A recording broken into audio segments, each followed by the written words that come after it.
Dope. Well, hey, we here with Ashanti Degree, my friend, my confidant. Why you say my name like you don't know? Like you were trying to remember, like you're trying to remember what my name was. I'm here with Ashanti Degree. This is my real brother, actual biological brother. Yes, sir. And we've been having conversations, our whole lives about different things. We're thinkers, we're philosophers, we're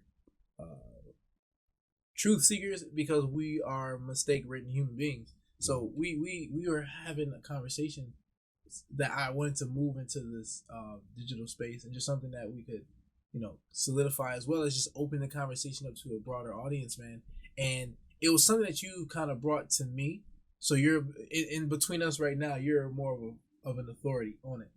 So when you brought it up, I was like, okay, I need to pick this man's brain about it more because I want to understand more. And I think that a lot of what was talked about could bring a lot of light to a lot of people who are experiencing what we're talking about, which is, if you can see from the title, it's we're discussing, what is considered to be ghetto culture, and ghetto culture is specifically referring to the Western definition ghettos, not ghettos of the Holocaust. Like that's not Auschwitz. Nothing. We're not talking about those. We're talking about American Black predominantly ghettos. Huh? I know you're talking about those one ghettos. What were those called? those like the concentration camps. We're talking about the Jewish ghettos. But they had in New York, like they in had America. Jewish Yeah, the Jewish ghettos. They had Jewish ghettos in Europe though, as well. Right, but not during the Holocaust. Them weren't ghettos. Them was just them was a little worse than the ghetto now. No, but I'm saying I thought the name came from that. Yeah, it did come from I'm not that. saying it was ain't like hood. Yeah, no, right. By definition, those were called ghettos, and we adopted that term to describe, places here. Yeah, facts. But the term ghetto comes originally from that. Okay, a lot of places here were you know what I'm saying, ghettos in that sense as well. You know what I'm saying? Right. Before the, and I'm trying to cut you off, but before the connotation that we gave to ghettos, right? In terms of like when we say something's ghetto, right? Like you know what that means, I know what that means. Everybody knows when you say something's ghetto, we have a thought of what that means. Before that meaning was attached to the word, right? Ghettos were ghettos, like you know what I'm saying, like Jewish ghettos. Yeah, exactly. You know exactly. So. And I think that's part of the important conversation that I want to have, is because it's like, we've observed in society, right, things going back and forth a couple of times to where ghetto was derogatory. Like that's the word that people put on us. That's what people looked at our living conditions, because we weren't well read, when we were slaves and lower socioeconomic folk. Yeah. So we didn't look in the history books and be like, oh, those are ghettos. We're gonna call our place a ghetto. Yeah. People pointed at us and said that's ghetto. Yeah. You live in the ghetto. Yeah. And it was derogatory. And then it became something that we began to we began to like embrace in terms of a culture. Yeah. And then it went back to people like pointing fingers like, oh my God, that's so ghetto. Yep, right? Yep. And then we were like, nah, don't associate poor behavior with ghetto and making it synonymous with black. And then now we're back at another point to where it's like people are kind of praising ghetto behavior, ghetto culture, and just like behavior that has sprung out from the ghetto environments. And I can understand the sentiment behind that, because in this country, a lot of people, especially those who've been oppressed, are constantly trying to find ways to just be comfortable in oppression and comfortable in situations that are unfavorable. But like, what is your take on like that shift of how we define and how we claim, or lack of claiming of ghetto? All right, so to not necessarily be like super duper long winded, right, but I think some especially for the folks who listening, you know what I'm saying, folks who can watch this, whatever, like a little bit of backstory is important for like the sake of this conversation, so that we all are coming from the same understanding of how we got here, like where we are exactly right now, like the historical piece of it before the historical people before we get to like how we feel about a particular thing. Right. Okay. Right. So we talk about ghetto culture, right? Talk about black culture as we know it today. When we talk about black culture, when people think of black culture, they are not thinking about black academic culture, right? Mm-hmm. No one when someone says you're acting black, no one is talking about you're acting like somebody in like one of the one of the Divine Nine fraternities or sororities. Mm-hmm. We're not talking about somebody who's acting like, oh, you know what I'm saying? We're not talking about somebody who we say you acting black. We're not talking about somebody who, you know what I'm saying, is HBCU kind of culture. You know, we're not talking about that, right? We're talking about something specific when we talk about acting black, right? Yeah. So it's almost always derogatory. It's almost always derogatory, right? So that acting black, realistically, like let's take it all the way back, and what that actually means, right? What's called black culture today is literally the worst parts of American culture. It's the worst parts of white culture, right? That's really where it comes from. It's a white culture that we ended up adopting. Via slavery. Yeah, adopted via slavery, right? So let's look at it. Right? But from reading that book, Thomas Sowell, so literally it's not even American culture. It's South European culture. That was it was essentially snuffed out over there. Yeah.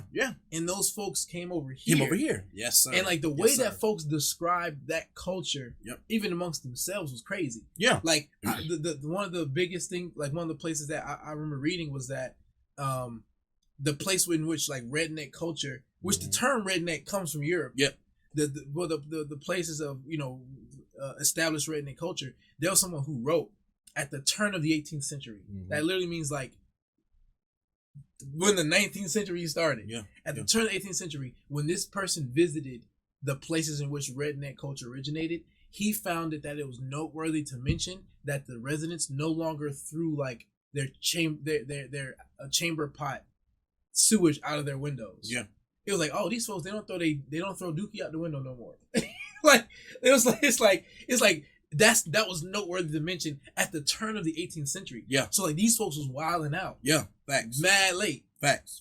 And like 18th century is like folks was they were here already. Right. Facts. But that's why it's important to look at history through a lens that is not emotional, that's not biased, that's accurate, right?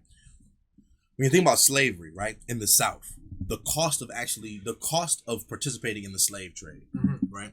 We're talking about 1% of Southern whites who were able to actually purchase slaves. Realistically, the majority of folks was dirt poor. Yeah, dirt poor, and they were part of unsophisticated society. These white folks, right? Most of these Southern white folks was poor farmers living on nothing, just backwoods, who had the same types of animosity that poor black people have towards rich black people. Yeah. Because richer whites lived a more opulent life. What did Alabama say? Cotton in the hillside, cotton in the dish. We all picked the cotton, but we never got rich. Come on, now, right? You feel me? So the white folks had the same type of animosity toward rich white people that poor black folks have toward rich black folks. So there was poor white people had a bad idea of these rich white folks. They hated them. Like, y'all can read good. Y'all think y'all better with them nice clothes on. Yeah. Y'all went around, go to these little parties, these little shows. Y'all listen to the little music. It was a very clear distinction between poor whites and rich whites. And a lot of times, rich whites had poor whites working on plantations alongside slaves. It was not cheap, the slave conditions. It was cheap. It was cheap labor that you could rely on to occupy higher positions of responsibility. Correct. So that culture, right, of white people in the South, aside from the actual this is crackers. Yeah, crackers. These are crackers. Right. Yeah. Not the job cracker, but what we come to know as crackers. Yeah, exactly. The term. Right. Yeah, exactly. Being white folks who down here with us. And like, to be clear, we're not calling white people crackers. We're saying like at that time, the classification of a certain sect of like socioeconomic whites, there was a level in which people occupied that was colloquially. colloquially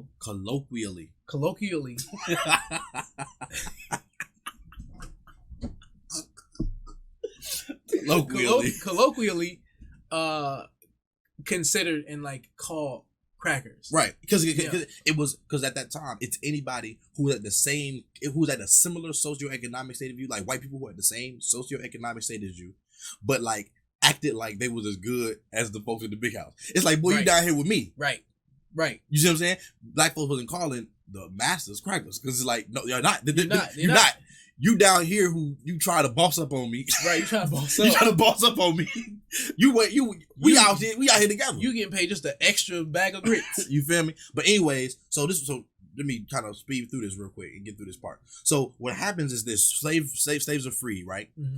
White people at that time, right? The industry of the South was built on slave labor and cheap labor, and there was a lot of slaves when slavery ended completely. White folks was putting black people through horrible conditions at that time, horrible work conditions. Mm-hmm. Black folks saw an opportunity to have better conditions up north because they had family members who were up north already, right. People who were already brought as slaves up north. They had people who had escaped as slaves who were up north. There was word traveling that, hey, it's better up here. Yeah. White folks ain't treating you as bad. Black people started a mass exodus. This is the first exodus of black people out of the South. Mm-hmm. When that happened, Southern whites, this is so crazy. Just listen to how crazy this is. Like, watch the history. What happened was Southern whites, once the black people started leaving, because they were making it hard for black people to stay down there. But then when blacks started leaving and business started to be affected, white people in the South created a propaganda campaign to keep black people who were still in the South, to keep them there. Mm. And what they did was they created a division between these black folks, saying, "What, y'all gonna go up north?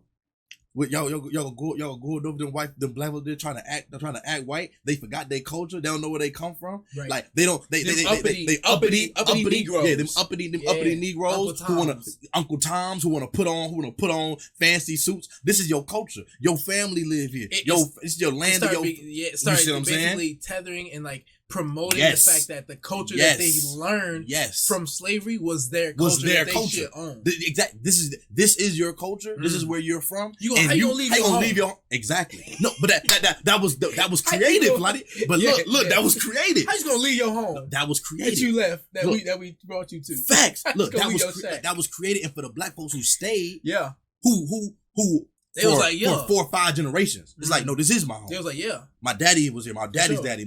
We built this. I mean, because whether you were originally slaves and you were brought here or not, you were born here. Your daddy was born there. Your daddy's. I mean, after a certain level of generation, slaves don't feel like or consider themselves to be slaves. Yeah, they don't consider themselves to be African anymore because they've been 3-4 generations down the line. You here? Yeah. Right.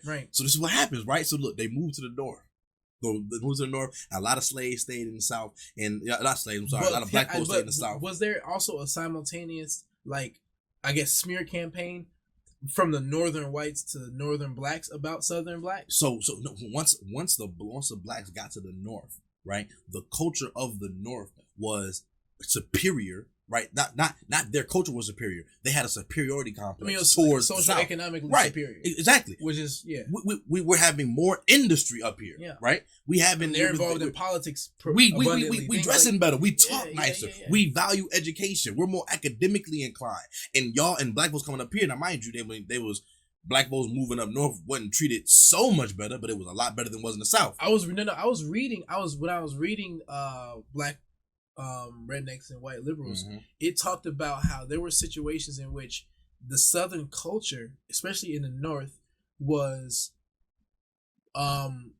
more unfavored than just being black alone. And there's personal there were personal accounts for people, like these are white men talking about, their personal experiences with hiring. They would say that literally, when you were going to rent a house, suddenly things would become unavailable when they heard you speaking. You had a Southern accent, and people who came from certain parts of the country, having a Southern accent, they were not hiring having a Southern accent and being from the South was synonymous with being irresponsible financially. It was synonymous with being unintelligent. It was synonymous with being with lacking respect. It was synonymous with being more inclined towards crime. There was a connotation around being a Southerner that had nothing to do with race. I want to read a quote too. Check this out. Which is, it speaks 100% on your point. And this is a phenomenal way to start this book. Mm-hmm. A phenomenal way to start this book. Shouts out Thomas Sowell, man. Shout out Thomas Sowell. Bro, we'll get into that later. But listen, this man said, this is a direct quote. This was said in 1956 in Indianapolis, by what was it? I think it was let me see, who was it? It was said in 1956 in Indianapolis. These people are creating a terrible problem in our cities. They can't or won't hold a job. They flaunt law constantly and neglect their children. They drink too much, and their moral standards would shame an alley cat. For some reason or another, they absolutely refuse to accommodate themselves to any kind of decent, civilized life. And this was not said about black people. No. This was said about what is they consider to be redneck whites. Yes. And that's blew my mind. Yes. No, but that no. And it is their culture. It is their culture. But you just don't. I'm saying when you look at history, look at history, you don't expect to see that type of like that duality of criticism. But see, I disagree. When you look at history, I'm saying in the surface level, when people are going through normally in life. When you don't look at history, you don't expect that. When you look at history, it's very expected because it's not hidden. Right? It's very. It's the way that. Let me get through this piece. Let me get through this piece. All right, let me get this piece. So you go, so the northern blacks went up to the north, right? Mm-hmm. Midwest, north of Cleveland and St. Louis, and this is how we get to the Midwest. This is how we get to New York, right? Country folks, right? Exactly. So this is how it's happening, right? This is like the first Renaissance, I guess you could say. Mm-hmm. Then there was a mass migration back, and the reason the mass migration back happened is because conditions up north was not good either, right? Mm-hmm. Like there was a lot of redlining we know about, right? It wasn't Jim Crow laws didn't just exist in a vacuum, right? Black folks were getting treated horribly everywhere, and it was cold, and a lot of things didn't work out. So people started moving. There was a mass migration back south. Mm-hmm. This is what happens though. When blacks went north, they had to acclimate to the north in order to get ahead. So they had to learn how to talk properly. Yep. Their children started going to school. They became competent. They became a little bit more competent, right? They had to dress a little bit better. Mm-hmm. And so those black folks came back to the South. When black folks came back to the South, the black folks who were already there in the South, the way that they were received and the way that these folks was talked about is the core of what I feel is the problem with black culture today. Is that when them folks came back down, it was like, oh, you uppity Negroes, look what you got on. Right. Like, what you think this is? Like, you think you white. You think you white. You think you better. Oh, you got these nice clothes on. You think you, going up north, huh? How'd that work out? Right. Like, how that, you coming, like, oh, you're back home now. With your little white clothes. How that white education do for you? How did that white education do for you? All that doing it, you see what I'm saying? Right. It was a very pervasive thing that happened. And what it, in societally, just how people socialize is that the majority group has the say, and if you want to be a part of the majority group, then you have to kind of assimilate back into the majority group. Mm-hmm. And so because embrace that, because the kids, it's about children. Yeah. So once you have children, the children come back down, and the children are like. I don't want to be outsider. Like, I don't want to be an outsider. Yeah. So all my friends are these redneck black folks. Right. And like my mom and dad are telling me I need to focus on reading. And every time I sit down and read a book in class and they want to go throw rocks, I get clowned. I get talked down on. I can't get the girls. I can't get the guys. I can't maneuver through my social. I can't maneuver. And through my social life. Exactly. Yeah. And so it became a thing where what was cool was being ignorant. Being a redneck. Now, right? Now we have another migration. The second migration that happened, right? This is Renaissance. Harlem Renaissance, right? This is the second migration. So now we go back. So now we have this culture and the music and the art of being of black. First of all, I'm not trying to put into a box, right? Because there's a lot of genius, brilliant, absolutely black people that did wonderful, amazing things during that time, right? Right. But just like we look at the golden era of hip hop, there was a bunch of folks making some great, wonderful hip hop, and there was also some folks making some making some stuff that was just right. It was a vehicle for ignorance, right? It was a vehicle for some of the worst ideas we have. Absolutely. And it just so happened that the worst ideas we have are the ones that people kind of assimilate towards and gravitate towards. More approachable in a massive scale. Right, on a massive scale. And a lot can be talked about that era, but the most important piece that can be talked about that era is that there was a fourth migration, the last great migration of black people that happened during the 90s. That's not ancient history, like the 80s and 90s. Our pops. Yeah. Black folks came back from the north because all the factories shut down. It got, it was not a lot of job opportunities. They came back down to the south. For Freaknik. Not for Freaknik, but sometimes for Freaknik. But they came back down to the south. Yeah. And let me tell you what's crazy about this coming back down to the south. Like, this is the crazy piece. The crazy about black folks coming back down to the south is that things never changed.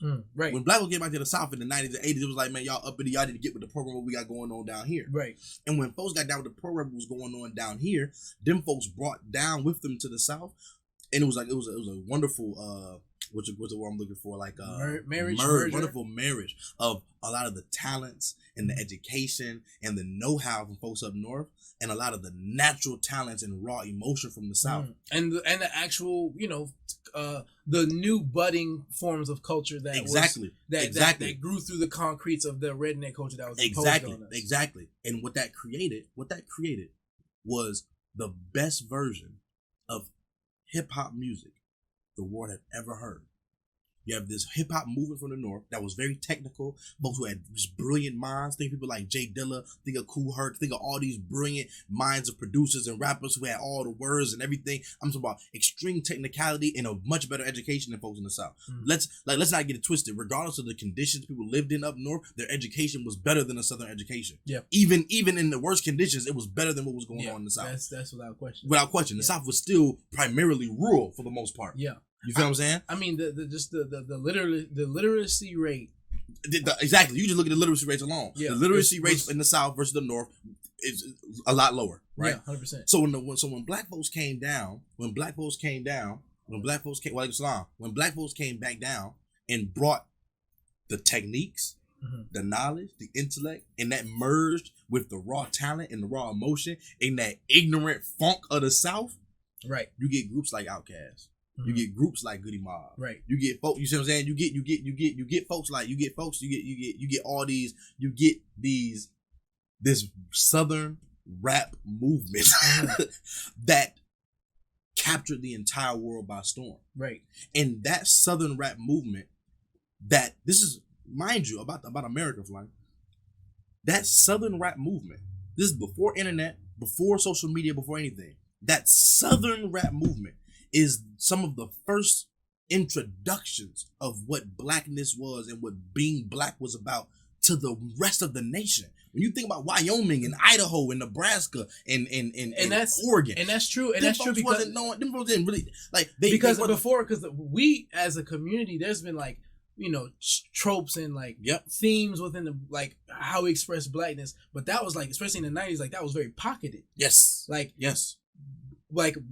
Black folks knew the differences and the complexities of different types of black people. Yep. We knew like the black conscious. We knew us. We knew us. Yeah, we knew us. But it wasn't until like that larger scope and that mainstream hit the world, because at that time, literally, we all looked alike back then. We were all being typecasted by the other folks. Yep. In a certain light. Yep. And I mean, really, and it wasn't one of those things like we didn't do anything that made people care. Yeah. Before then, it was we needed to strive and have extreme success in like entertainment in a sense that was independent from their avenues. What you just said was prime. It's not like the rest of the country didn't know who black people was or didn't understand what blackness was. Blackness and black entertainment was just that. It was only an entertainment avenue. Right. It was like, hey, let's go watch James Brown, right, and go back to our white lives. Right. Outkast hits the scene. Let's go watch Outkast and dress like them. Yeah. Yeah. Not white artists. White kids in at home. And I ain't talking about like, oh, James Brown hits the scene and now we got white folks wanting to dance and sing like James Brown. I'm not talking about like the industry copy of black people. Yeah. I'm talking about the rest of the country saying socially. It became a social phenomenon. And the social phenomenon, and so hip hop carried black culture to the rest of the country. Right. And so that black culture that was carried to the rest of the country, which was ignorant, black, redneck culture. Now I was gonna ask. That's what I was gonna ask. Cause like the complexity. Not blaming that on Outkast, not blaming that on Goody Mob, not blaming that on T.I., not blaming that on Jeezy, not blaming that on Shawty Lo, not blaming that on nobody. But, right? Okay, it's not blaming, but you have to be able to look and see, because if we can look, gotta be able to see. Because when we look at black spaces and we say, hey, there's complexities and nuance between Southern culture and Northern culture, and the relationship between the two. I mean, those same nuances are going to exist in, you know, the essentially the virtual spaces that we created, like i.e. in hip hop. Yep. That same battle was going on. That same, you know, identity crisis was going on. Yep. And I don't think that we can I don't think that we can try to investigate and criticize portions of redneck Southern culture in the way that we're doing, without doing that as well to the ways in which that has integrated into hip hop. Yeah, there's redneck Southern culture that is integrated into hip hop that has created some of the worst. Yeah, I mean, the worst conditions in like states for us as black absolutely. I forget. It's not. It's losing me right now. But my man, I'm watching this video. Like we remember these '90s videos where it was a time. Where all the Atlanta videos, it was like in the backwoods. Always. Dudes had those shoes on at the juke joint. Like that was a part of the movement of the culture. Like, it was embracing that part, right? And what I'm saying is that on an artist level, on an individual level, I'm not the type of person that looks to art to have some type of higher responsibility with their music to do like something for the world. These people were expressing themselves, right? I'm not judging them. They're expressing themselves and talking about the life and the conditions that they were in, and people, and it was fire, and we all loved it, and we all enjoyed it. And it served the purpose for the people who were supposed to be hearing it. And it served the purpose for people who were hearing it. The difference between the difference between white people, right, in America, and black people in America is that white people have a clear distinction and a respect for what they call their upper culture. They can enjoy lower culture, and they can go back to their homes where they have a higher level of culture, a higher level of understanding and being, and they can kind of come and touch that and go back. And there's an understanding even amongst poor white folks that say, like, they know, like they can go mudding, go mud in the truck, and then go home and do their taxes. Right, exactly. It's like, hey, we gotta do these taxes. And they know that their culture, Southern white rednecks today, not ancient history, they know that their culture is not synonymous with success. If they want to go get a job, they gotta clean up, they gotta talk a little bit better. They can't go in there with the 10-gallon hat on the bottle. They have to go in there and they have to talk and act a certain way. The same way black folks, they want the job, they gotta go in there and talk and act a certain way. The difference is that we as black people we don't have in our culture right now, we don't have an overwhelming denouncement of ignorant culture. Yeah. Where in white culture are they putting the most ignorant forms of entertainment on pedestals? Because here's the thing. They're not doing that. Because here's the thing. At the very least, that's not happening. Because here's the thing. At the very least, what you can consider to be like the quintessential like hub of that redneck mainstream culture would be like country music. Yeah, exactly. But even still, that's very deeply rooted in like country music, in morality and Christianity. At the very least, country music that makes it mainstream, that gets onto Jay Leno, that gets on the Conan, that gets on the Fallon or whatever. That country music that gets on there is not Bubba country music up in Dawsonville, Georgia. No, that's not him. It's Morgan Wallen. It's what's my other boy name? It's Aldean. It's my guy. Is it Jason or James? I forget the dude's name, but I'm talking about my boy Luke Bryan. I'm talking about Luke Bryan. You got Luke Bryan. Dolly Parton. It's a cleaned up look. Yeah, it's more pop. The thing that they're talking about is not like, you know what I'm saying. We're not. It's not derogatory. It's not derogatory. It's a change. It's not corrosive for the communities. That's what they champion. That's what they put up. Yeah. Right. They're not putting up the worst of it. So when you talk about we was watching that video with Thomas Sowell, right, and he talk about gangster rap music, right. right? And it's a knee jerk thing. Anytime, like what you said, anytime I hear an old head say gangster rap music, immediately I'm like, I unfairly let me hear. I unfairly feel defensive. Yeah. Like it's misplaced, and I'm battling that in myself. But it's misplaced defensiveness over lower parts of our culture because of how I was taught to claim it. Exactly, because it's like that's our culture, and you're trying to act white. You're dismissing our culture. You're trying to distance yourself from who we are. We got a lot to learn and unlearn. So think about how crazy it is, Lonnie. Somebody speaking out against gangster rap music. Mm-hmm.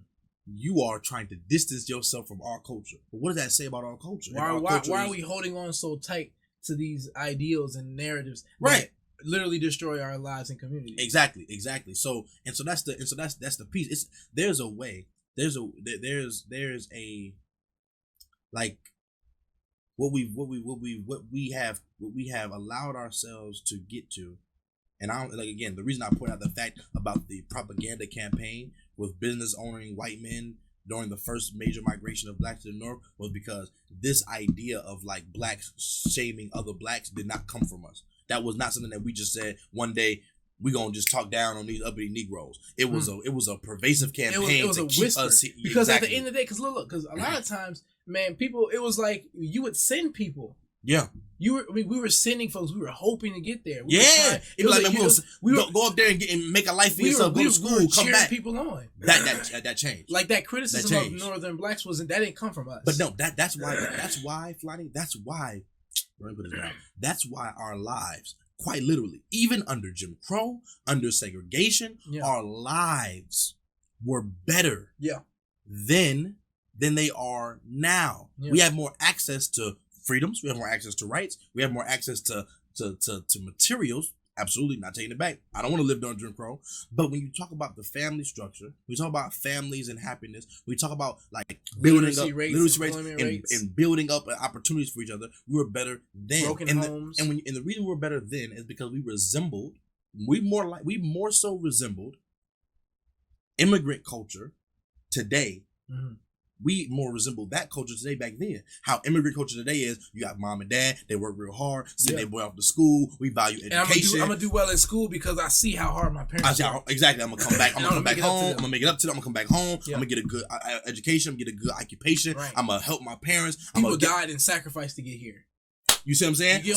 We had that same type of mentality. Let's get married, have a child. Let's send a child off to get an education. Let that child come and help the family back out, and let them people get married. The whole family's gonna inject, our wealth and resources into this one child with the hopes that this person is able to improve upon what our lives. And then they come back, and they stay with us. We live on the same property. Yep. We may live in the same house. They go to medical school and they come back, and then they're the doctor of this little community of ours. You see what I'm saying? This was the culture then, but that culture is no different from how immigrant culture is today. Yeah. No, it's no different. And not all. I'm not trying to put everybody in a generalization, but we understand when we talk about how Asian Americans come to America. Statistically, they do better on score. They do better. They have better test scores. They get here and they get busy. They get busy. They get to work. And when you talk about even Latino Americans who get to America who don't succumb to black ghetto culture, those folks be getting to it. Parents be working hard, and they kids be off to college. Them kids be getting educations. Them kids start businesses. Right?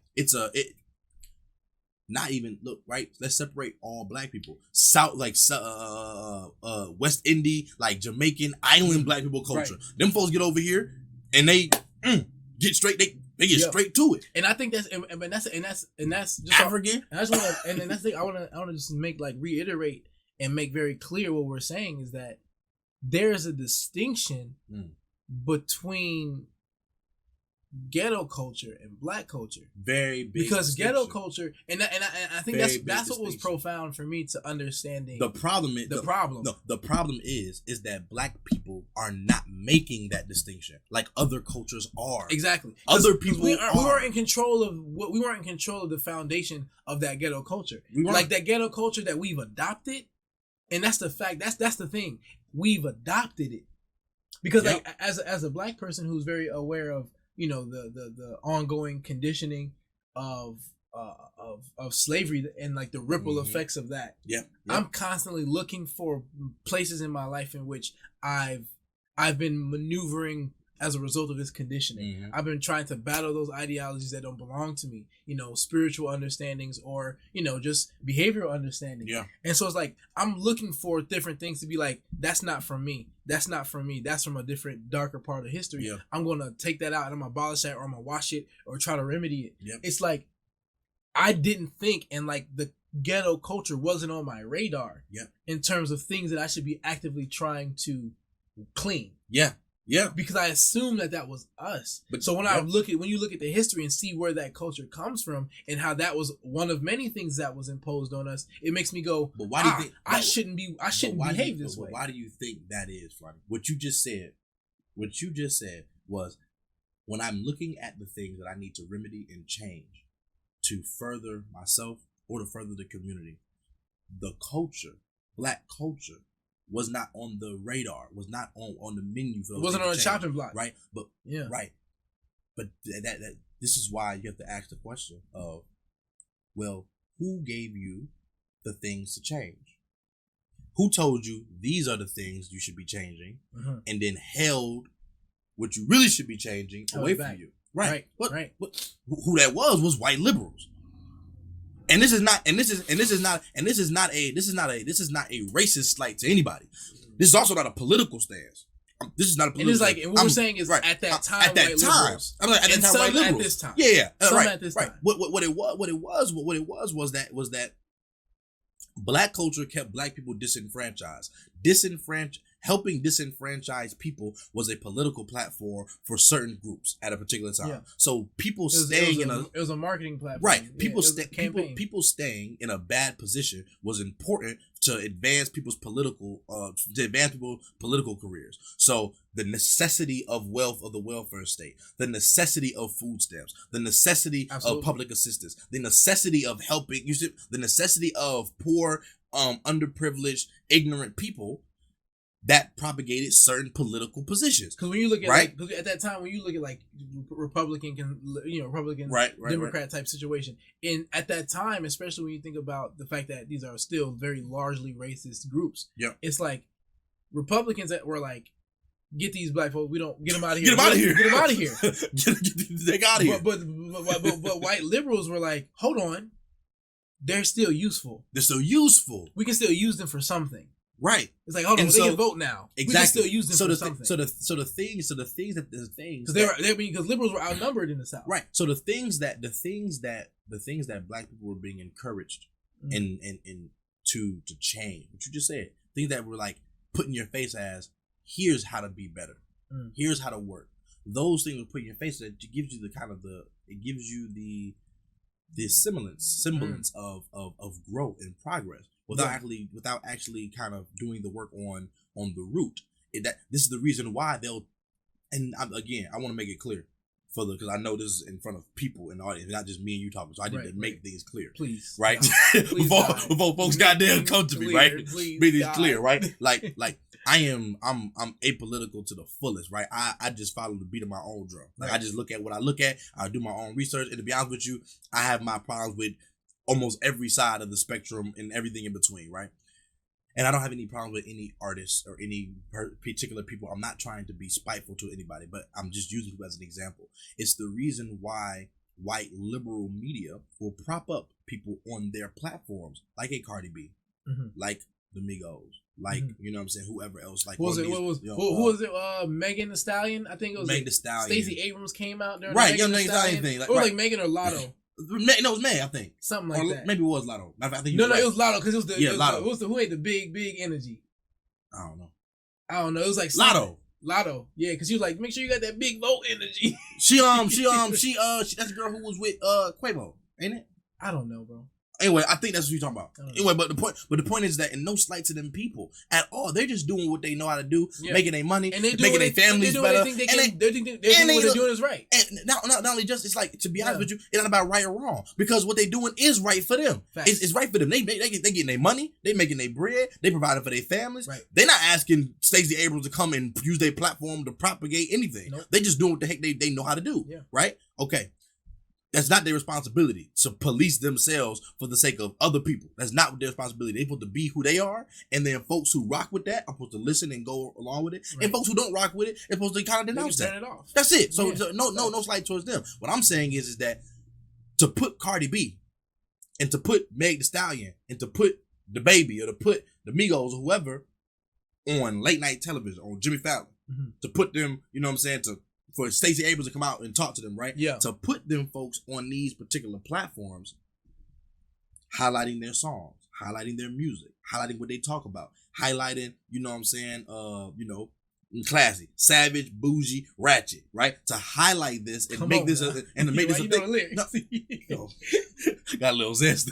I got a little zest right there. You feel me? He said, classy, savage, bougie, ratchet.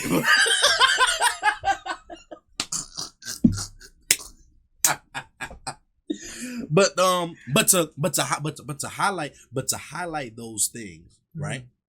And then on the backside, right, be like, what's wrong with the black community? We need 21 Savage to come and tell us about how to save money. No, listen what I'm saying. Like, but no, listen. Listen how crazy this is, Lonnie. Listen how crazy this is. He had a little organization to help people save money. He got 7 M's in his bank account, I think. Right. Yeah, he do. He got 1, 2, 3, 4, 5, 6, 7, 8, 9 M's in his bank account. But listen. So what you're saying is right. It's like, hey, we're being told you want to get out of this situation, save some money, right? Get out and vote,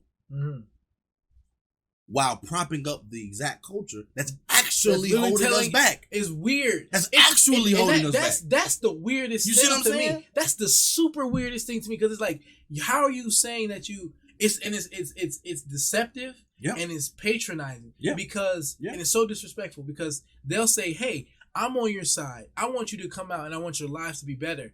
But you're not. I mean, any person who can listen, and I'm not criticizing these artists either, but any person who can listen and who listens to like a 21 Savage types of music. Yeah. And it's like, that's okay. Yeah. That's okay. Yeah. For y'all. That's okay for people to listen to. Yeah. And to like be, it's like, music is music, art is art, whatever. But it's like when you're bringing people in to be a part of like your campaigns. I'm not saying that as an individual you shouldn't say that's okay, but I'm saying as a politician who's involved in the matters and community like issues, and you see statistics when it comes to violent crimes, to know these things and to go into these art spaces and to be side by side with these artists, dapping them up, taking pictures and posting them on your Instagram. It's like, it's really weird to be a politician, but taking and not denouncing these types of behavior. It's not weird. It's exploitative. It's exploitive, man. It's exploitative. Exploitive or exploitative? Exploitative. Exploitive. Exploitative. Exploitative. No. Exploitative. Yeah, it's exploitative. We learning all types of stuff. I mean, whatever, today. Man. Maybe they ain't. Well, you know what I'm talking about? It's exploitation. Words are hard. It's exploitation. Yeah. It's exploitation, and it's being used, right? And it's and again, right? Here, check the piece. The piece is that this is not a race agnostic. This is a race agnostic issue because this black we're calling it black culture because that's the wording we have. That's what we give it. That's what we give it. That's the word we have, right? When you say he's acting black, we know what that means. But that's not right. That's not it. That's not it. Because folks act like that in Brazil. Folks, bro. They act like people be acting like that in Brazil. Bro. People be acting like that in Chechnya. Just come back to America. Right. When white people behave this way, it's a problem for everybody. No one likes white folks who act like that. No one likes. Look, it's everyone's problems. Mexican folks who act like that, Asian people who act like that, Indian folks who act like that. It is a clear sign of like a bro. Like, what are you doing? When somebody say, bro, you're acting black or you're acting ghetto, what they're actually saying is you're having a disregard for societal norms and customs. Yeah. You have a disregard for intelligence and common sense. You're not behaving yourself properly. That will become how we all get along. Right? You're not contributing to the group. You're causing more harm than good, right? And we're intimidated. Either we're intimidated by you, we think that you're dangerous, or we're embarrassed and here's the being thing. around you. This is what they mean when people say that about other races. That's what they're saying. And that's what look. I'm gonna be real with you. if I knew that, and if I had that type of understanding when I was younger, I promise you, I would have been more inspired to change negative parts of my behavior when someone looked at me and said, "That's ghetto." Yeah. I wouldn't have been defensive. So defensive. Because in my mind, it was unfairly. Unfairly. Oh, I got so bad. I was like ghetto, and I would. Hell, you mean? I would connect to being ghetto to blackness. Yes. And that's why I did. And it made me want to do it more. Yeah. Yeah, it made me want to claim it. The question is like, what makes you think this is wrong? Like what? Like you making that? You're making it into like you're insulting who I am. You're insulting who I am, and that's not who we are. That's what we were conditioned and trained to be. That's not even who we were trained to be. That's who we were conditioned and trained to think we were. It's not who we were trained to be. Because we weren't trained to be that thing, right? Here's another piece about it, right? That I think. I mean, to an extent, to an extent, in the South, there were certain ways you had to behave in order to be accepted by the society around you. Yeah, no facts. But I guess what I'm saying is this. You know, like you were more likely to not like be. I mean, it's just like now. You know, what I'm saying the places in America where there's a bunch of racist whites. If I'm one of them yee flannel wearing, what you call it, mudding, cowboy boot wearing black dudes, I'm more likely not to experience racism in certain parts of the country if I'm more like redneck whites. Yeah, that's exactly what I'm saying. So that's what I mean by being trained to. You're right. I guess what the piece I was about to say was that you're 100% right. Absolutely, but there's a clear distinction. There's a very clear difference between like the ignorance and the type of community and the type of culture that comes from having impoverished environments and from like being surrounded by like not good education, not good food deserts. There's a difference between that and what we consider black culture, right? Think about this gang violence and how people moved in the North, black crime in the North versus black crime in the South. The sophistication of black crime up north, versus, but it was uber gully though. Exactly. So I'm saying is like it's not like there's a particular moral stance. I'm saying like, hey, like it's not like the South is all bad and like Southern redneck culture was all immoral. That's not what I'm talking about. What I'm because people were wilding out up north too, wilding out crazy up north too, right? Absolutely, right? The Harlem Renaissance was not a bunch of Negroes, just playing jazz and drinking tea. Yeah, no, it was not. Just scatting on the subway, bebopping. No, that's not what was going on. That's not what was going on. Yeah. But what I'm saying is that there was a value. There was a value system in the North that was not present in the South, and that value system in the North produced black people and produced a particular type of culture that valued education a little bit more. You wanted to be a part of this mafia gang life that we got going on. You gotta know basic math. You have to be smarter. Yeah, right. In the South, it was just a little bit different. It's not saying that it was not saying that it wasn't smart, not saying that it wasn't intelligent.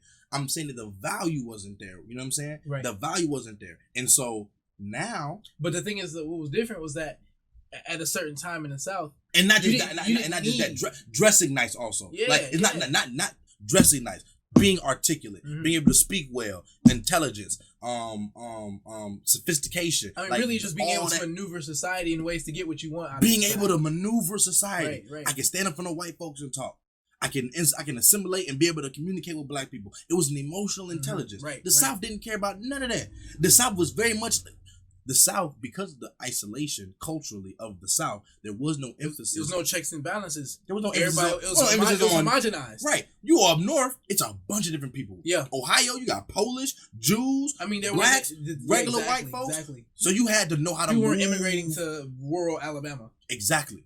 People were New York City. There was a sophistication of culture that came from living up north because of the multitude of different people that you came in contact with. And you had to be able to be versatile in how you communicated as well as how you behave in order to just get different results from interacting from different folks and cultures. Yeah, so it's, you know what I'm saying? Yeah. But that was played out. That was the South. So look, black folks in the North, when you think about rappers from the North, we're talking about people who were poor, who lived in the ghettos, who started rapping and had some of the most amazing wordplay and poetry the world had ever seen. Right. You don't get a Rakim without intelligence. Absolutely not. You don't get a Biggie in his wordplay without intelligence. A KRS-One without intelligence. You don't get Mos Def without intelligence. You don't get Talib without intelligence, without there being and even amongst the black people, it was like your rhymes suck if your rhymes don't sound smart. It was honestly it became a competitive nature around academia. Yes. That was tethered to hip hop and yes, bro. The backpack rapper with the books in the bag and we talking woo.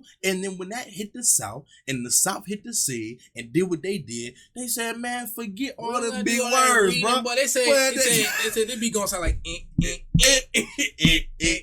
that just was going. Look, the thing is that it was going. He said, boy, in arpeggio. It was going. He said bro, a progression. The music was going. It was more laid back. Yeah. It was more accessible. Mm-hmm. The barrier to entry was lower. It didn't require you bring out a thesaurus to know what somebody was saying. You had to rewind it 50 million times. It was a vibe. And that in some parts they actually slowed it down just to make sure. He said, hold on. That's why I tried to squeeze. They said, slow it down. Slow it down. Wait, rewind that thing. Rewind it again. What he said? Ride slow, ride slow. Candy paint, slamming the nose. Slamming Cadillac nose. I'm sorry. I apologize. Me and you. Houston. I'm not. I don't is it too? No, but that's real. That's real life. Yeah. It was a very big difference so.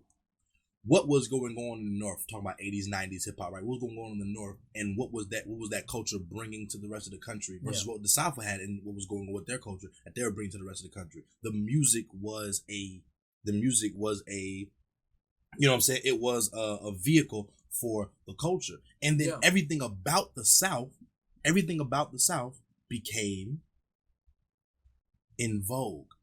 So the strip clubs became in vogue. Mm-hmm. The clubs, how we party, became in vogue. Then the women and how they dressed and what they did became in vogue. Right. And the nails and the talk and the slang it became in vogue. And not only in vogue. Here's the thing that's interesting, and I'm seeing this shift now in culture, right? Mm-hmm. And I hate to have to keep qualifying myself, but not to say is anything wrong with folks who enjoy those things. That's not. I'm not dissing people at all. I'm not dissing people. Right. But what I'm saying is that when you combine all of these things together, it creates a culture that is quite literally holding us back from attaining a certain level of success in this country. Number one. Right. It also leads to us being incarcerated at higher rates. Number two. Right. And number three, it also causes us to be respected less by everybody else. Period. I mean, this is a fact. I'm not dissing nobody, but this is what's going on in the world. Yeah. People look at us crazy.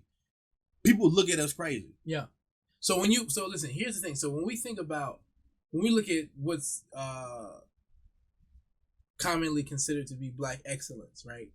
Okay. Yeah. Right. There's almost a weird kind of like battle between what's considered to be black excellence, because like I'll see things that says, academia, victories in sports, or winning a Grammy. You know what I'm saying? Like a lot of things that do have to do with competence, skill, and intelligence. Those are considered to be black excellence. Yeah. But also, people are propping up things to be considered black excellence as far as like, that embracement and unapologetically integrating this ghetto culture into our everyday lives. Yeah. And what do you say to black excellence, and like what do you think is the way we should be even like gauging that and measuring that? Because I don't think winning a Grammy is enough to just be like, oh, that's black excellence. While toting the line, without sounding like a hater. Okay. Right. try not to sound like a straight up hater. Like, ain't none of y'all Negroes excellent. Like, right? Like, we ain't excellent, boy. Like, right? Right. I told that line because I love black folks. Come on, I love you. I love black people. I love all of our accomplishments. I love everything that we do. Yeah. Like.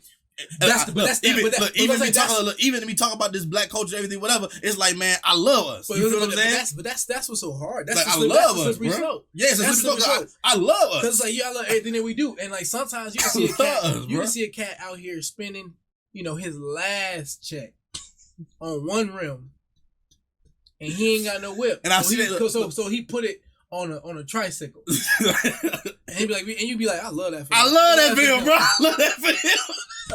Because if I seen it in real life, if I saw a dude with a bike, he got rims on the bike, I love that one rim. I still love it for just him. the front. Right, I still love it for him, bro. It's crazy. But anyways, back to the black excellence thing, right? We got unlearning to do. But for me personally, I'm still formulating my opinion on black excellence, right? And what that means, right? Because I feel like what we consider and deem black excellence is like the standard for most of the rest of civilized society. You know what I'm saying? Like it's like we see a young kid get a degree. It's like that's black excellence. It's like I'm with that. I'm facts. Completely supportive of that. Right? You know what I'm saying? But that's like the standard for like most other cultures. It's like, hey, go to school, get you a degree. Like that's like, the regular, right?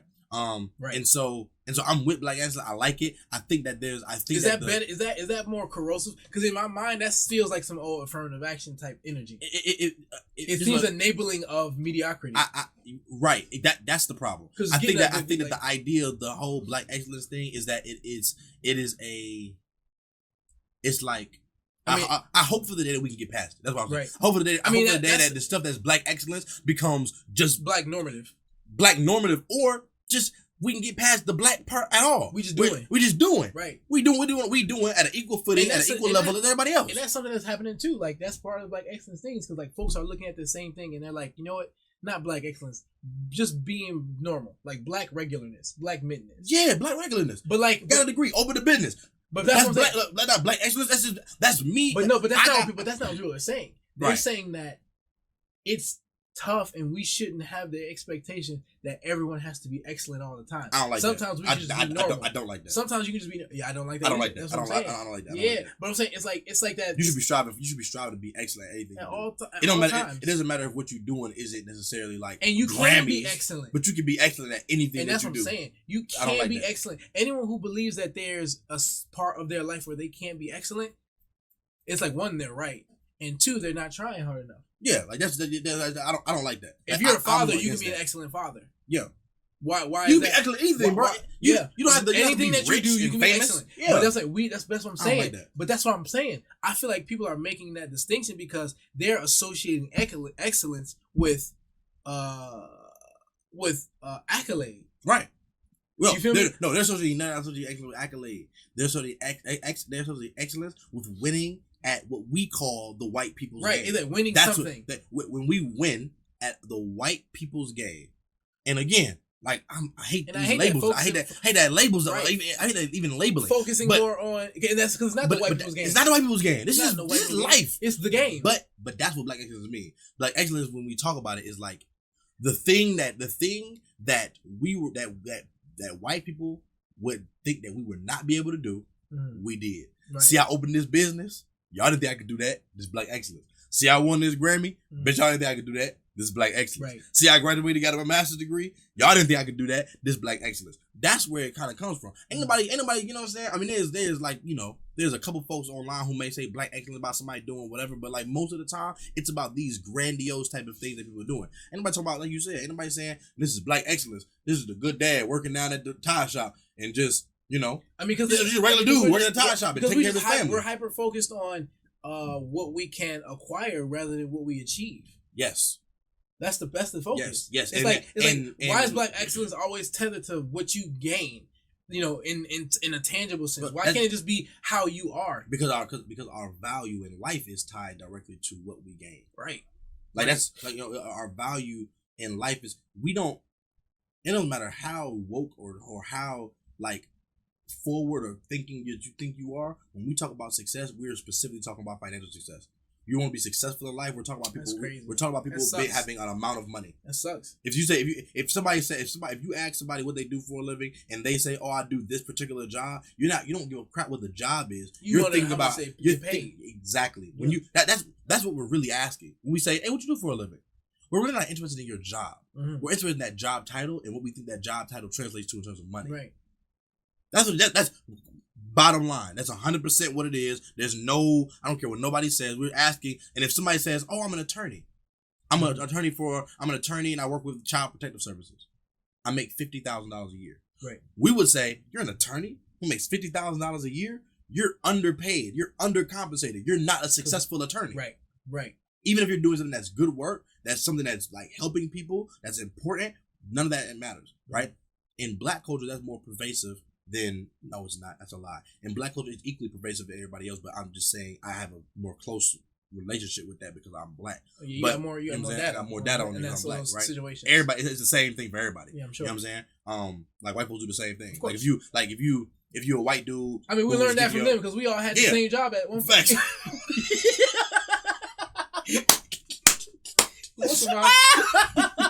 We always get the same salary at one point. Nah, that's not true. That's not true. That ain't true. Because look, but for real, because you had folks in the house, you had folks in the field. So you still say there was. And look, if you can move them chickens, you feel me? All right, it's a different type of. If you had that grits recipe. Come on, now you be somebody from another plantation, be like, "Hey man, what you do, man?" They say, "Oh, I make the beds." Oh, you make the beds. The beds.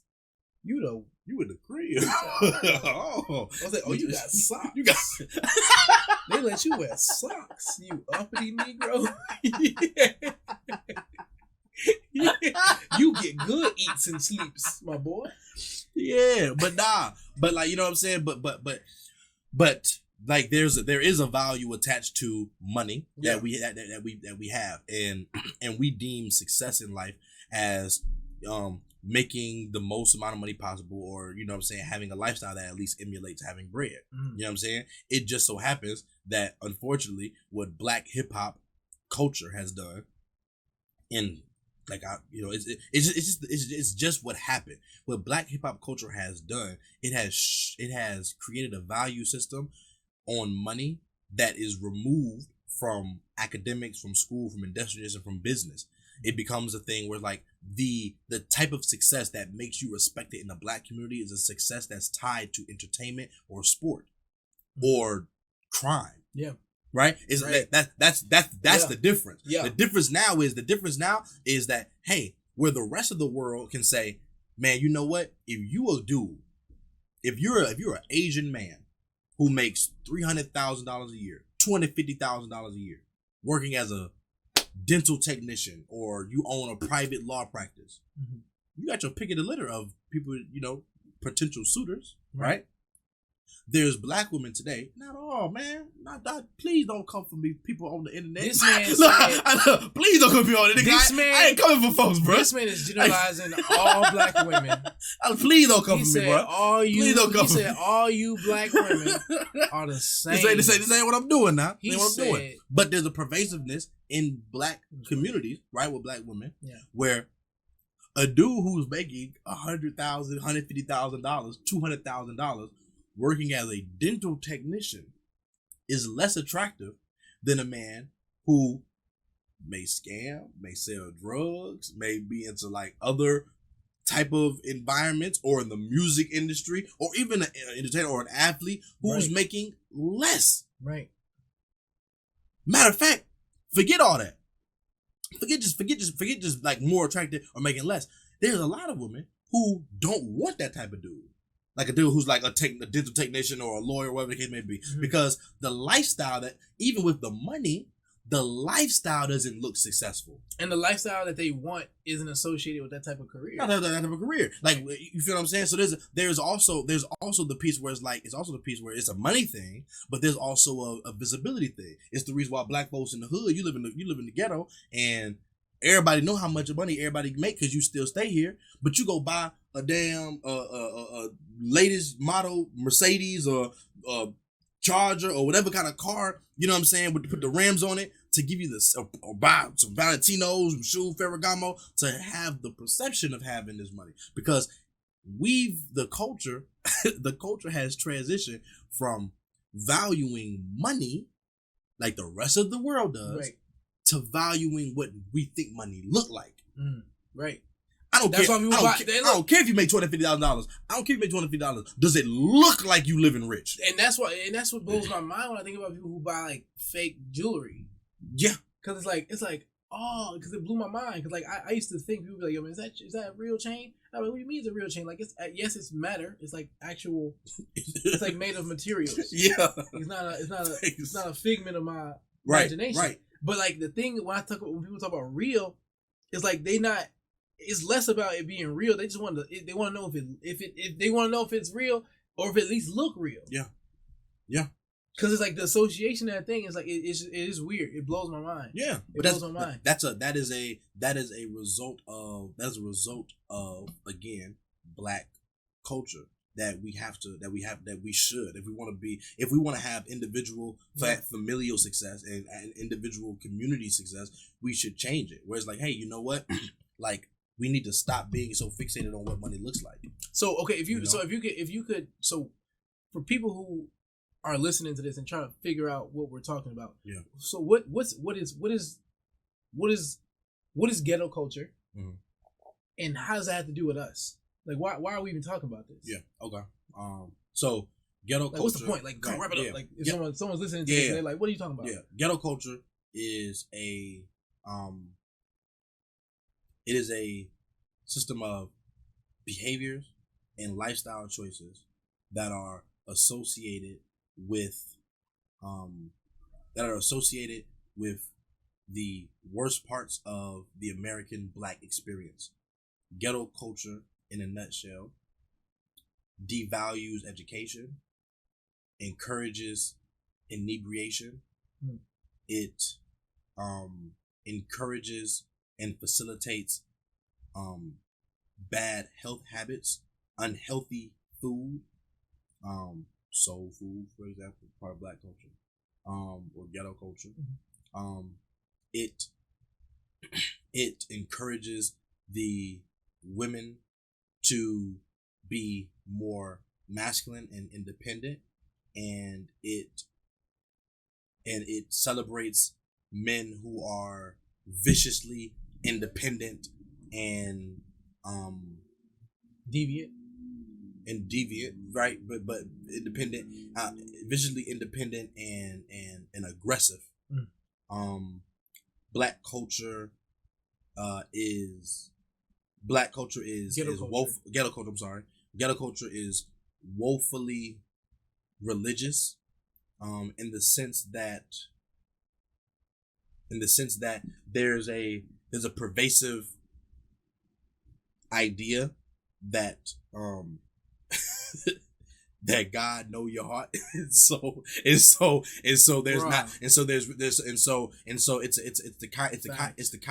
kind of religion that plays no part in shaping your actions. The kind of religion that, it's the kind of religion that anything you do is okay because God knows your heart.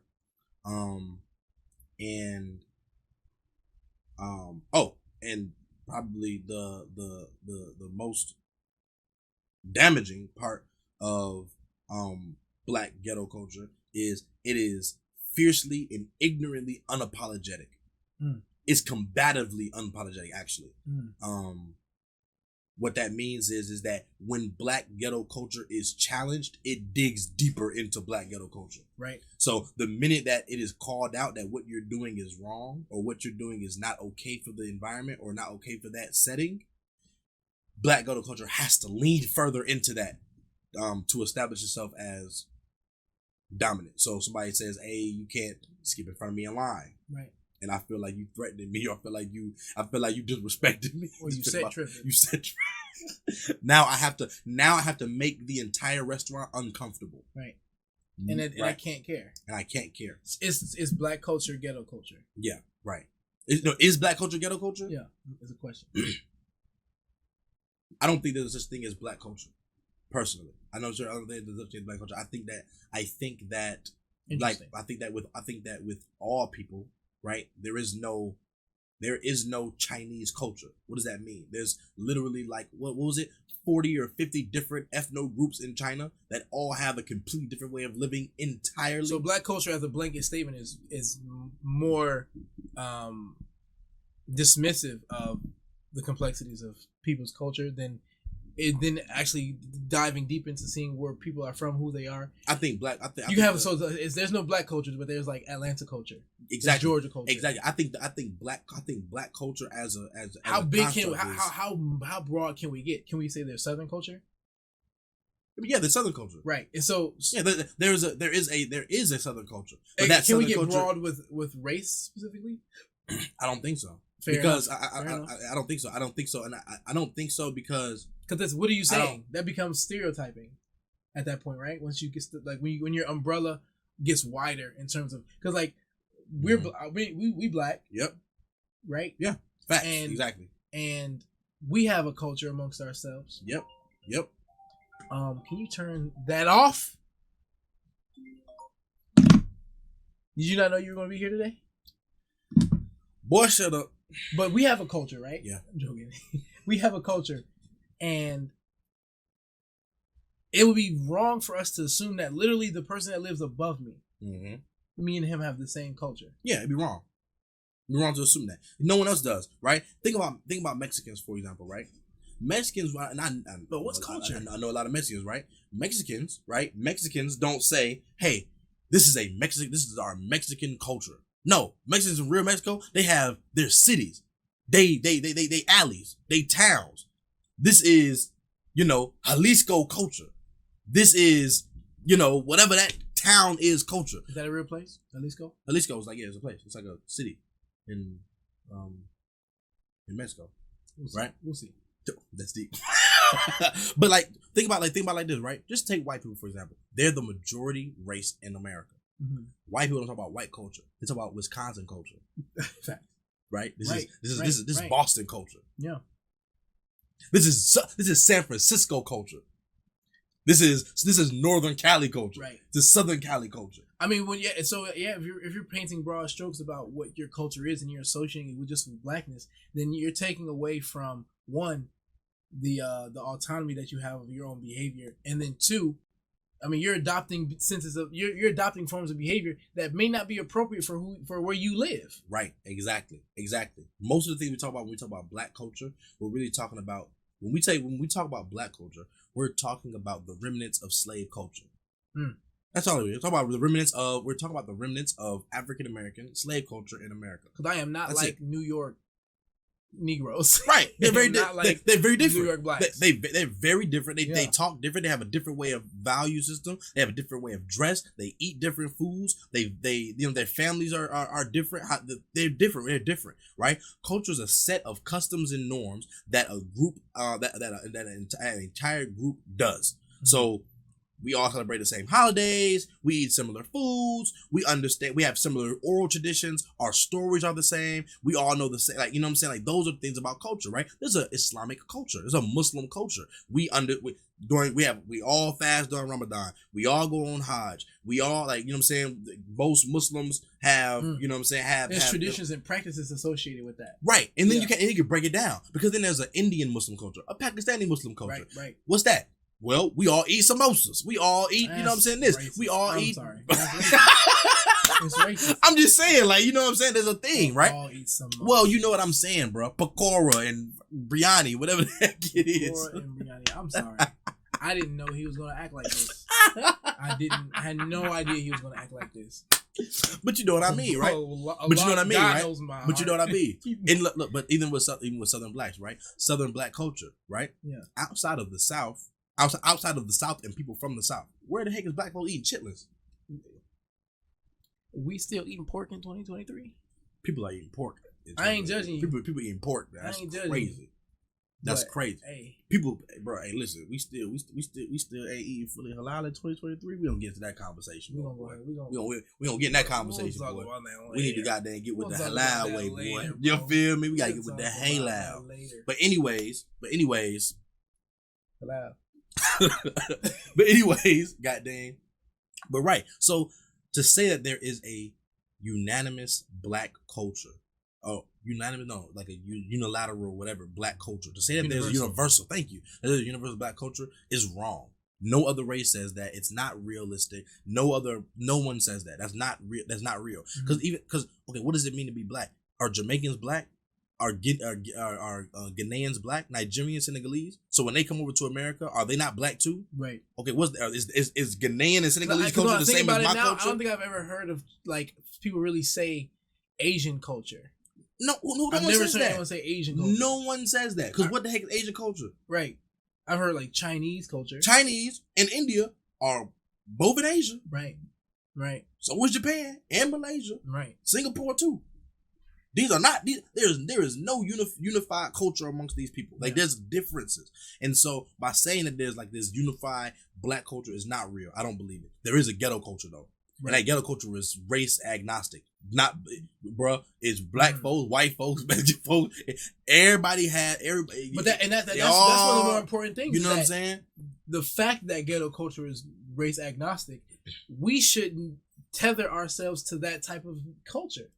As black people, no, we shouldn't tell ourselves that type of culture. We should not. The problem is that we're not aware enough to see. Okay, here we go. This is actually a really good exercise, right? If you want to know what black culture is, what the world thinks black culture is, you might be a black. You might be dark. You might be dark sex. You might be dark right now. Now, if you want to know, if you want to know what ghetto culture is, right? You want to know what ghetto culture is, like not like what it actually is. Look at the people who are performing ghetto culture. Not people who live in it. Not people who just did their everyday life. People who are putting on the costume and performing it. Look at Whoa Vicky. You know Whoa Vicky, right? The Whoa Vicky girl. Oh. Look at the Bad Baby, the Catch Me Outside girl, right? Look at people who are performing ghetto culture. Right. That's what ghetto culture is. That's what it is. What ghetto culture? What ghetto culture is? They're taking. That's deep. Because in order for them to put on the costume and perform, they have to. They're looking at something. Right. What are they performing? They're performing ghetto culture. That's what it is. And that's what ghetto culture is. And we have to say, hey, that's the costume. When somebody puts on a costume of us, that's what they put on. Yeah. When I say, hey, bro, act white. The way we act white is, well, how's it going? Stop. All right, no. But look. We're okay, fine. All right, right. Look, all black people in America. I don't care what nobody say. If you black in America and you have black parents and they got on the phone to talk to somebody about some bills, they called the post office and they called exactly right. That voice they put on when they're on that phone, and not the voice they have in regular life. And we have a word for that. They're doing what? Them folks are talking white and putting a white voice on, which is crazy. Switching, which is crazy because literally all they're doing is they're just enunciating and properly pronouncing their words. Right. So when you say what is white culture, that's what I'm saying. That's what I'm saying. Like when you use these words, it's there is no such thing. We can see what the stereotype is though. When I say, hey, when you watch somebody perform white culture, that's what white culture is. You want somebody perform black culture? That's what black culture is. That's what the society sees as being black. This is what society sees as being white. We looked at Carlton Banks on the Fresh Prince and we said he's acting white. Right. That's what white culture is.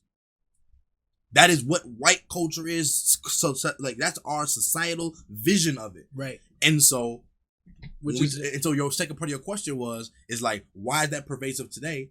The reason that's pervasive and the reason that matters in 2023 is because in 2023 we have Whoa Vickies and Bad Bunnies or Bad Babies. Bad Bunny, he's a Mexican singer. I don't know if he's Mexican. You gotta stop being racist. He's Mexican. I don't think he's Mexican. Go to Google's. Bro, I think he's like Puerto Rican or something, bro. For real? Man, god dang, bro. I'm what's the one I'm looking for? I'm prejudiced, dog. Oh, he is Puerto Rican. God, where do you see that? Because it said Puerto Rican when you were typing him in. Yeah, bro. Just type hit enter. I mean, yeah, I'm pretty sure. Yeah, my homie who's Puerto Rican put me on. I'm pretty sure that's what they told me. Oh, so you got a Puerto Rican friend now? I got connects. Oh, okay. Okay, gotcha. I'm kind of tapped in. But identifying identifying these differences and identifying where our scope of focus should be when addressing how to literally, pull ourselves up by our bootstraps, like how to improve ourselves. Because the thing about it sometimes, bro, when people have these types of discussions, it's always, people can't avoid trying to end these conversations with, so what's the solution? It's like, we're not discussing solutions. I dislike that. Yeah, it's like we're not discussing solutions. I dislike that a lot. We're identifying issues. Yep. We're bringing awareness, and what we're doing is we're sharing information and understandings about things to hopefully inspire your own thoughts about what you feel. Because I'm still thinking. Because we're still thinking. I'm still thinking like absolutely. To be honest with you, it's like what's the when you talk about what's the answer to any of these kind of things. If you have an actual answer, it's probably not a good. Probably a wrong answer. Probably wrong, right? Because it's multifaceted.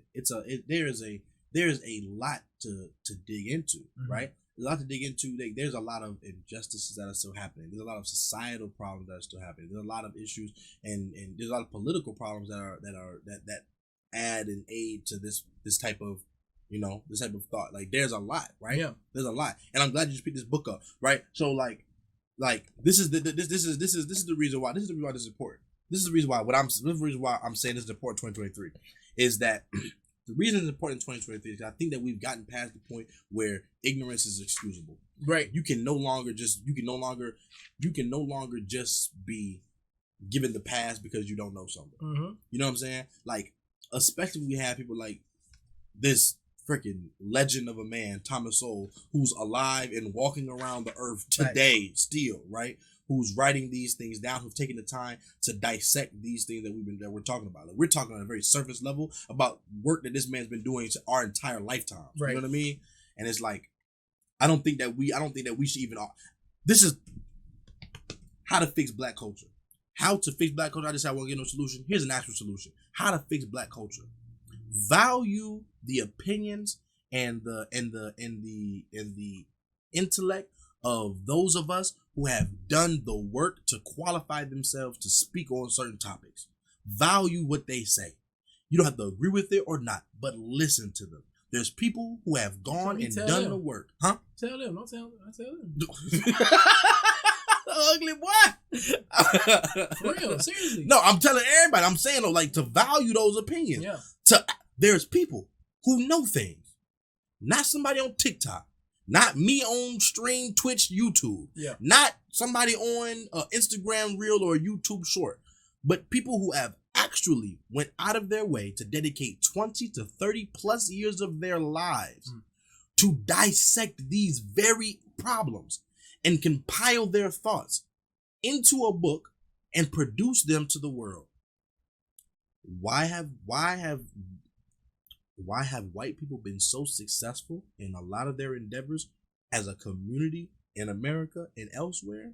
Because they have very smart people, like your boy Marcus Aurelius, that book that you got right there, Plato, Socrates, Descartes, Carl Jung, Nietzsche, George Orwell, who take their lives and dedicate it to breaking down topics, put them into books, and they read the books.